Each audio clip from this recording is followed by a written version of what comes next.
शहर के एक कोने में एक पुरानी जर्जर इमारत थी। लोग उसे देखकर सड़क पार कर लिया करते थे। उस पूरी बिल्डिंग में बस एक ही फ्लैट में कोई रहता था, फ्लैट 9B। कभी किसी ने उस किराएदार को देखा नहीं था, लेकिन हर महीने किराया समय पर भर जाता था।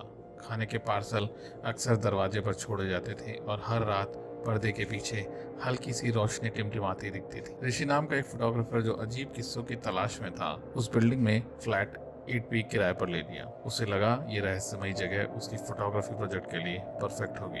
किराया भी बहुत सस्ता था, शायद जरूरत से ज्यादा। शुरुआत में सब सामान्य रहा, बस एक बात अजीब थी। हर रात ठीक 3:03 पर ऊपर से चलने की आवाजें आती थी, धीमे थके हुए कदमों की आवाजें। ऋषि ने सोचा शायद कोई बुजुर्ग रह रहा होगा, लेकिन जब उसने मकान मालिक से पूछा तो उसका चेहरा सफेद पड़ गया। वो फ्लैट पिछले 10 साल से खाली है, मकान मालिक ने कांपती आवाज में कहा। उस हादसे के बाद कोई नहीं रहता वहाँ। ऋषि ने उस हादसे के बारे में पूछा तो मालिक ने बस बड़बड़ाया और बोला, कुछ दरवाजे बंद ही रहने चाहिए। लेकिन ऋषि की जिज्ञासा बढ़ चुकी थी। 7वीं रात ऋषि ने तय किया कि वो अपने कमरे की छत की तरफ कैमरा लगाकर पूरी रात रिकॉर्ड करेगा। सुबह होते ही उसने फुटेज देखा। ठीक 3:03 पर कैमरा झिलमिलाया और एक सेकंड के 1000वें हिस्से में अगर ध्यान से रुको तो एक बेहद लंबा डरावना चेहरा छत के आर पार झांकता हुआ दिखा।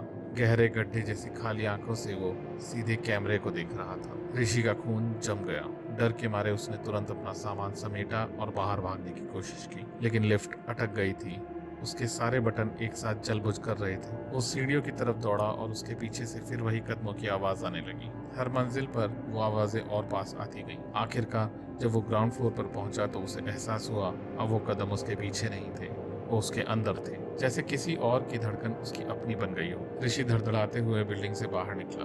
पीछे मुड़कर देखा तो फ्लैट 9B की खिड़की का पर्दा हल्के से हिला। एक सफेद लंबी उंगली वाला हाथ बाहर निकलकर उसे अलविदा कह रहा था। ऋषि ने कभी भी वापस मुड़कर नहीं देखा। लेकिन उस रात अपनी नई बिल्डिंग में घड़ी ने जब 3:03 बजाए तो उसने फिर से वही धीमे आवाज की चाल सुनी अपनी छत के ऊपर। और तभी उसे मकान मालिक के वो शब्द याद आए, ये जहां मरता है वहां नहीं रुकता, जो इसे देख ले उसके साथ चला जाता है।